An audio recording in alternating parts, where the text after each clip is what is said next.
first step as county officials work to balance economic needs with public safety.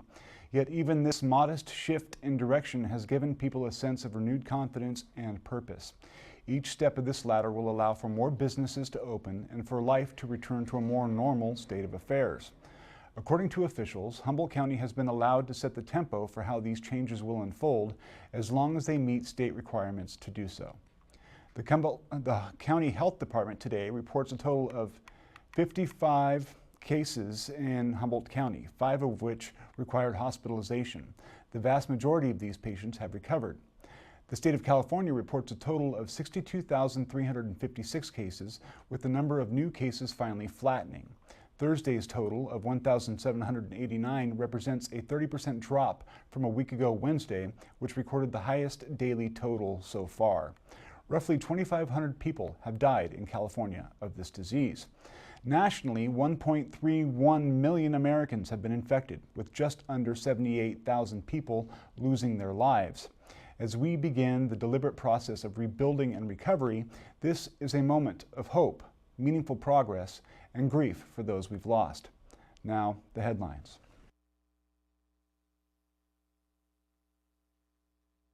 Today, with additional businesses in the community added to the list of permissible operations. Hi, I'm Samantha Kargas from the Humboldt County Joint Information Center.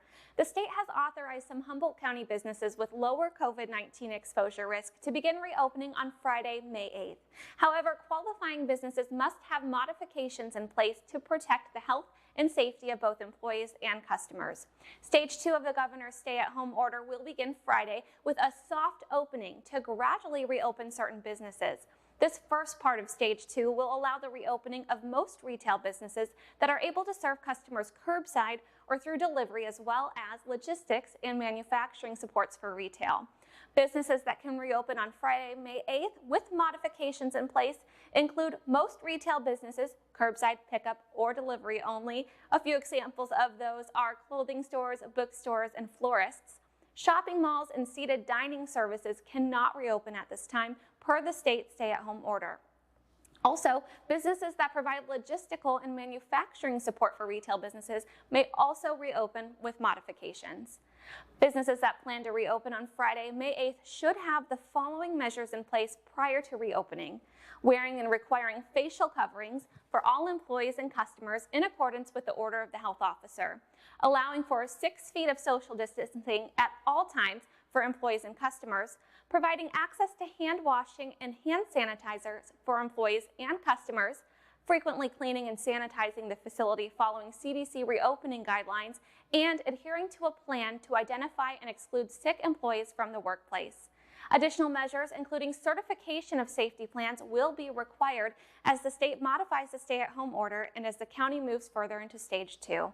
The Humboldt County Joint Information Center will release information regarding the certification process based on direction from the state on Stage 2 implementation. For more information, log on to humboldtgov.org or call our Joint Information Center at 707-441-5000. Thank you. This pandemic has forced many businesses to close, while others have had to reinvent their operations. Denise Boldway of Eureka, owner of Blossom's Florist, gave up her brick-and-mortar store a year ago to focus on weddings and other special events. While the change seemed destined to help her weather the pandemic, the virus found other ways to impact her bottom line. Burn out on doing retail and flowers, so I was looking at, where I was making all my money, and I realized that most of my money was being made by call-in orders, weddings, and classes. I teach floral design classes. So I thought, you know what? I don't need a brick and mortar to do most of that. So I closed my store a year ago, January, and bought an RV that I drive around in and sell flowers out of and do classes and fairs and craft things, and weddings were a huge part of my income. So that's been going great, and I have a website. People order online, and, I kind of feel like I was ready for this, except that, obviously all of my weddings canceled for this year, and events and, stuff like that. So that's been really hard. I would say it's probably about almost 50% of my income. This is the time of the year where I'm usually collecting the deposits and all of that. Not only am I not collecting deposits, I had to refund people. It's been hard. It was really stressful. That's probably been the most stressful part of this to me, trying to accommodate all my brides. Her business has had to evolve with the times. Flowers have become a means of maintaining connection between people, and this fact has opened up new avenues for her business. When I first went into place, I completely quarantined and sheltered in place and didn't do any deliveries or any work for 2 weeks, and then, people were begging for flowers. It's actually really beautiful. And I was doing what I called porch deliveries, porch bouquets, and I would just drop off flowers on the porch and run. I wasn't looking into businesses. I wasn't, coming into contact with people. And it was amazing. It was beautiful because, people were really sad and flowers were definitely, and that was all people could do for people, for their birthdays and for Easter. And, so I've been staying really busy because of that. The new OptumServe COVID-19 testing site in Eureka was so popular when it opened this week, the scheduling website crashed due to high volume. Those early troubles appear to be resolved and testing there is underway. Humboldt County residents can now schedule a COVID-19 test at Redwood Acres Fairground in Eureka.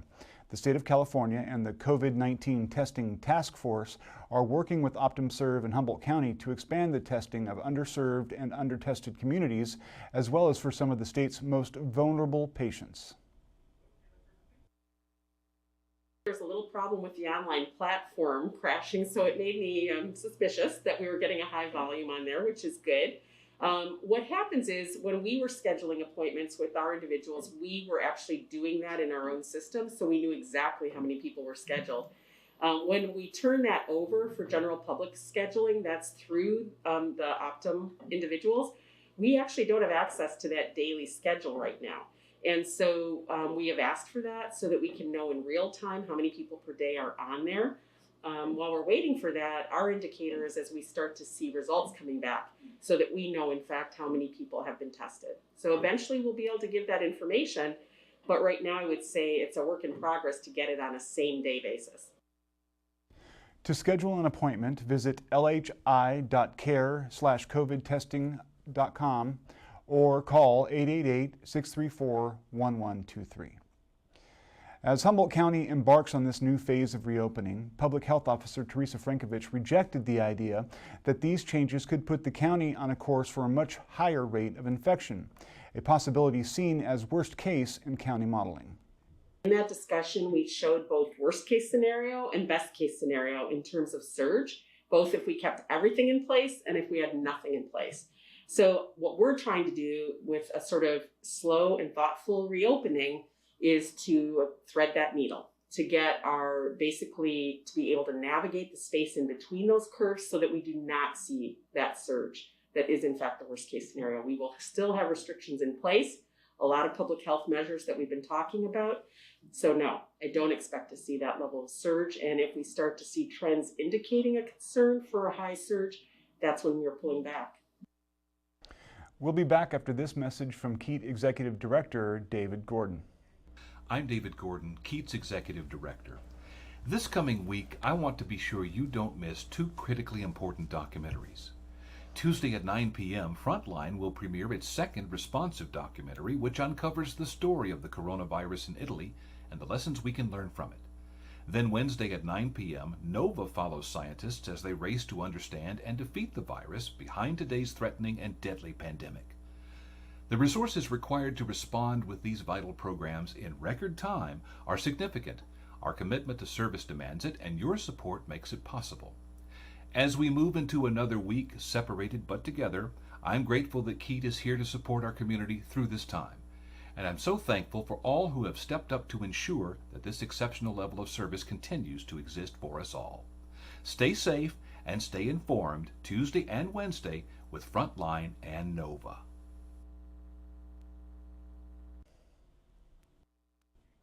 This is North Coast Perspectives. Health Officer Teresa Frankovich and Sheriff William Hansel took questions from the media Thursday, one of which, from Ryan Burns of the Lost Coast Outpost, asked how much responsibility local officials would bear if the recent steps toward reopening result in a larger, potentially more deadly outbreak. I think we can lay the groundwork and say when we're ready, as prepared as we're going to be to move forward. We can monitor the situation. But a lot of it is going to depend on not only the guidance that we provide, but how people are able to comply with that guidance, understanding the need to proceed with all of the safety measures in place that we have, and then complying if we actually do need to slow down or step back in our preparedness. So I think it falls on all of us to protect our community. Sheriff Hansel was asked if the new changes would impact how the county has been handling its inmate population at the Humboldt County Correctional Facility. We do have a quarantine protocol that we have in our jail facility, and we only have a limited number of cells that we can quarantine incoming inmates. We still are processing people. We are holding people that have committed serious and violent offenses, and then also repeat offenses. So if someone is breaking into cars repeatedly, it's becoming a public nuisance, we can hold those people until their arraignment. And so we have worked that out with local law enforcement that, if there are those people that are likely to reoffend, that they will spend that time in jail and until they see a judge, and then at that time the judge can order them released or continue to be in jail. Farmers markets in Humboldt County have been designated as essential food service businesses by the California Department of Food and Agriculture and the State Department of Health. This means that local markets will continue to operate throughout the county after implementing strict guidelines and protocols as established by the state. The following dates and locations will be open this month, while Old Town Eureka, Henderson Center, Fortuna, McKinleyville, and Willow Creek are scheduled to open in June. More information can be found at northcoastgrowersassociation.org. The group has reported a dramatic drop in revenue since the start of the COVID crisis. To keep the markets up and running, the NCGA is asking people to join the Friends of the Farmers Market program. In the last media event of this week, Sheriff William Hansel spoke of the ongoing transition into Stage 2 and how some businesses have been warned against overreaching. We do have some people that have opened their doors and allow customers inside their business, as a retail establishment. So we've had to come down on a couple of them, had to talk to people, and kind of get the word out that, again, we're not that part of the phase yet. We're still curbside delivery for those retail businesses. And so it's about education. Those businesses are coming into compliance. And this is an opportunity for businesses to have sidewalk sales or those kind of things as well. So we don't want things spilling over in the street, but we understand totally where people are. We're anxious. We are anxious too, believe me, but we want to make sure that we go about this the right way and provide the right guidance for all of our businesses to adhere to here. Hansel also explained his decision last week to issue a press release opposing a potential order from the governor to close local beaches. It's his job to enforce lawful orders, he said, and such a move would not have qualified.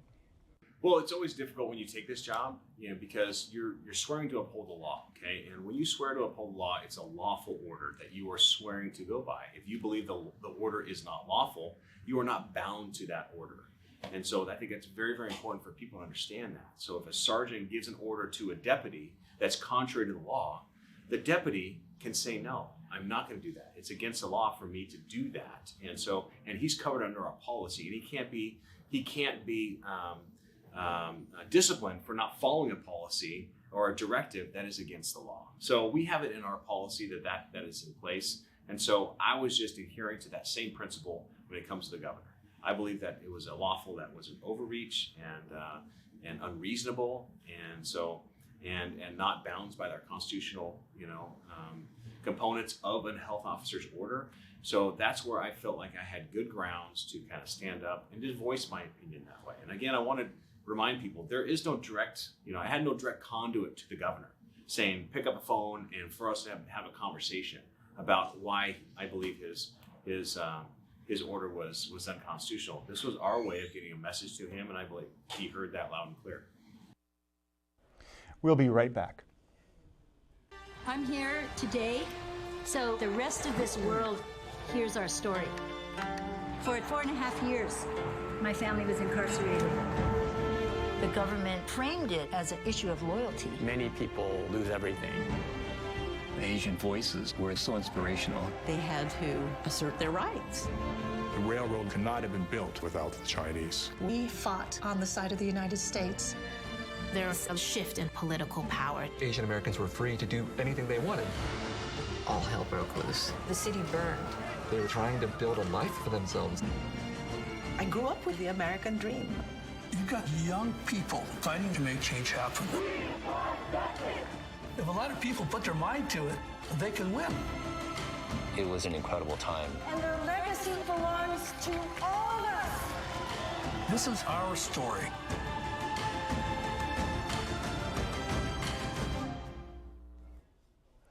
This is North Coast Perspectives. I'm James Faulk. Eureka Mayor Susan Seaman this week offered praise and emotional support for her constituents, directing anyone suffering from overwhelming anxiety or stress to seek help. We've been sheltering in place for almost 2 months. We've adapted to change and we've worked together to limit the spread of COVID-19 in our community. For that, I thank all of you. Now it's important to recognize that while we're moving toward a soft reopening, we're still under the state shelter-in-place order and social distancing rules and guidelines are still in force.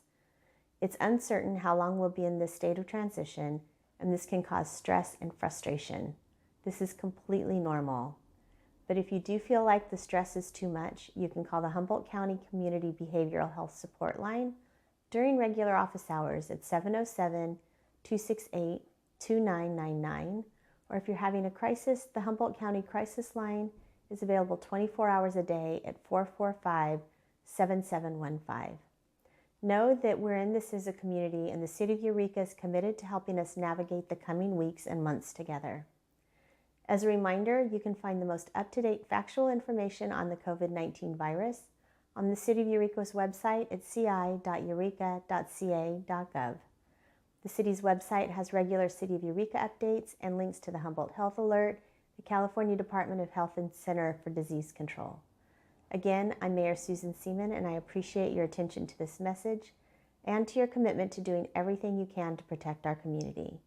Be safe, stay healthy, be patient with yourself, and kind with your neighbors and family. We'll talk again soon.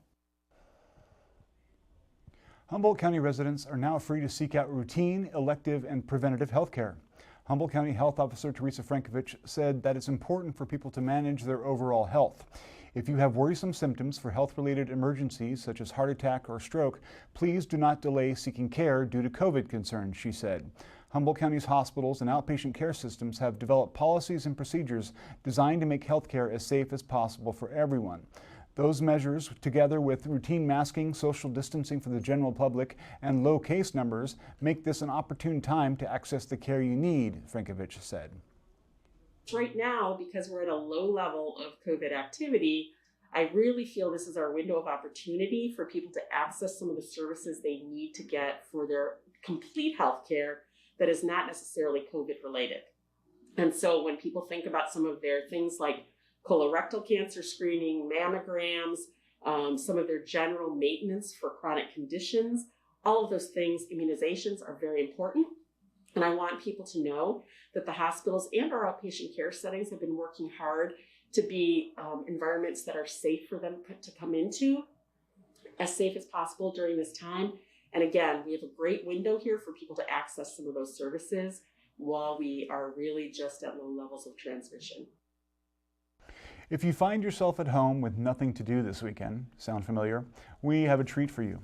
As part of the ongoing PBS celebration of Asian Americans, KEAT TV has collected local stories and will host a virtual screening and discussion this weekend.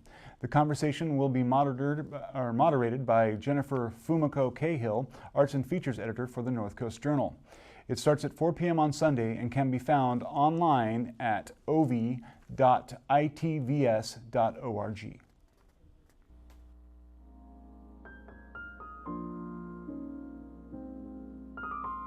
Recently, I was on a painting crew in Southern Oregon, and after a big job, we went to a restaurant and sat at the bar. And while we were ordering our food, this man leans over to me and says, "You're white, but something else." I was taken back a little bit by it, and I said, "Yeah, I'm Japanese and white." And he slams his hand on the bar, and he goes, "Half-breed." And everyone in the restaurant kind of looks over at him. I'm stunned. Never been called a half-breed before.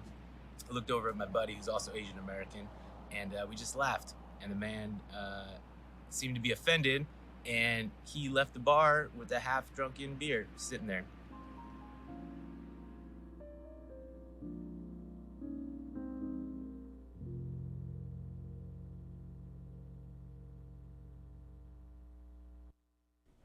This is North Coast Perspectives. I'm James Faulk. Camping and outdoor activities in general were among the most sought-after services in the county's recent survey of residents. The questionnaire sought direction from the community on which businesses, nonprofits, and other entities should be prioritized as we move further along in the process of reopening. 3rd District Humboldt County Supervisor Mike Wilson discussed these results and more in a video released this week. This is a time of a lot of anxiety with regards to our community. It's not just our business community, which is really important in our economy, which is tied into everything we do, but our culture and our families. And so let's talk about what you're talking about specifically in terms of phased approach for the economy part of this. And understanding that there is currently no cure, no vaccination, and no, therapeutic remedy yet for this virus, since we have to be very careful in how we approach everything.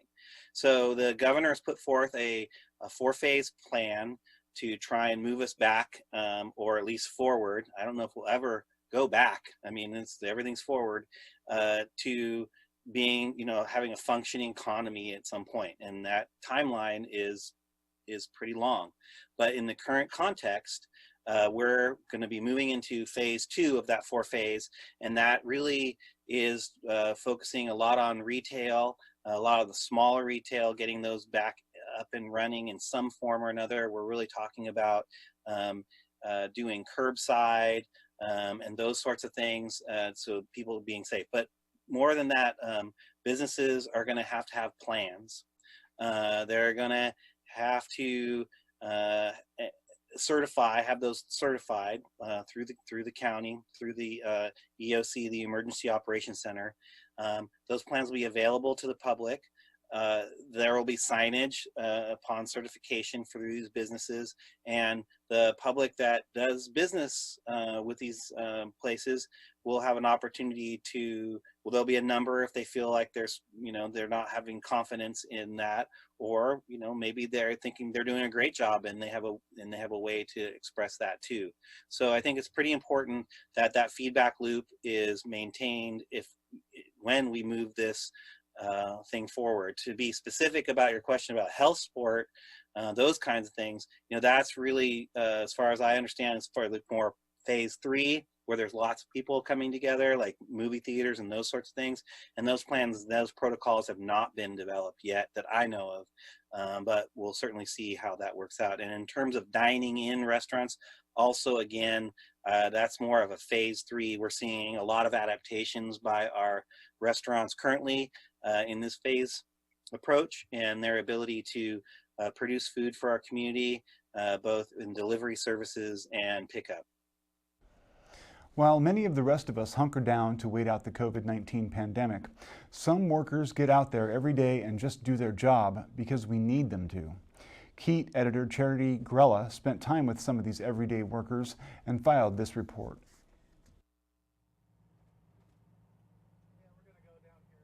I've worked at this job about 3 years now, a little over. I like being outside, I like being in the community, I like getting to see all of the area. The service that we provide is very important. Otherwise, everybody's trash would build up, it would start to fester, it would be terrible if it wasn't all removed. How does Recology fit into this community? I think that we're pretty integral. We remove all of the waste that people generate. It's a very valuable service that we provide. Working this job has significantly changed my view on trash. It's definitely changed how I recycle. Who would have thought that styrofoam doesn't go in the recycling tote? It's definitely helped me cut down on my waste. Our work is integral in helping to control the pandemic. There's a lot of things that should not be kept around that need to be gotten rid of, and we are definitely helping out our society. I definitely find myself buying less stuff, using more reusable containers, general things like that. I feel like I produce a lot less waste. Other things I'd like people to know: I like it when people's kids wave at me out the window. It's a highlight of my day. I love waving at people's pets. I love seeing people in general. If you see your garbage man out, just wave at him. It'll make his day.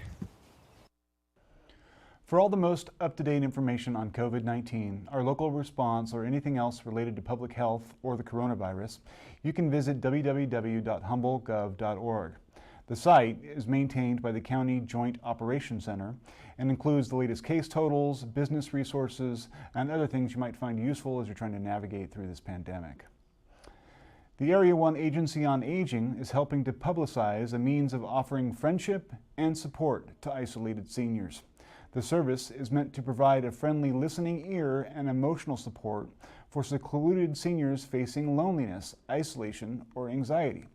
According to a press release, this includes listening to people's fears and concerns surrounding COVID-19. You can call 1-888-670-1360 toll-free. The 24-hour friendship line is run by the Institute on Aging. That's going to wrap it up for us tonight. I want to thank you all for joining us. As always, your feedback is welcome at production@keat-tv.org.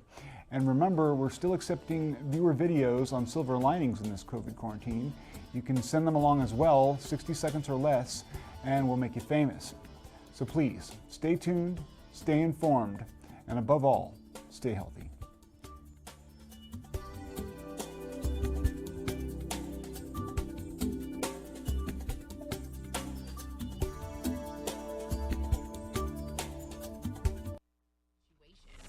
There could be enormous loss of life.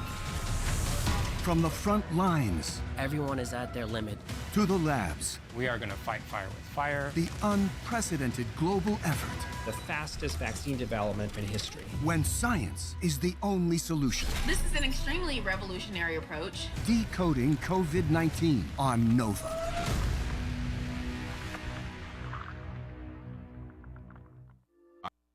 Streets by myself. I was 6. You were hungry and didn't know when you eat.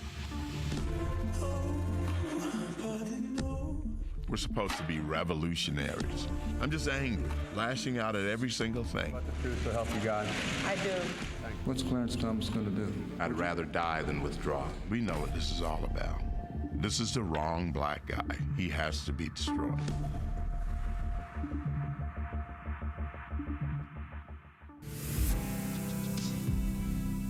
I've never actually made a story about my country. I found a doctor who took that photograph that went viral. She said, we're seeing hallways with patients and doctors that are completely overwhelmed. Italy has reported the highest one-day death toll from coronavirus. It's my story, it's your story.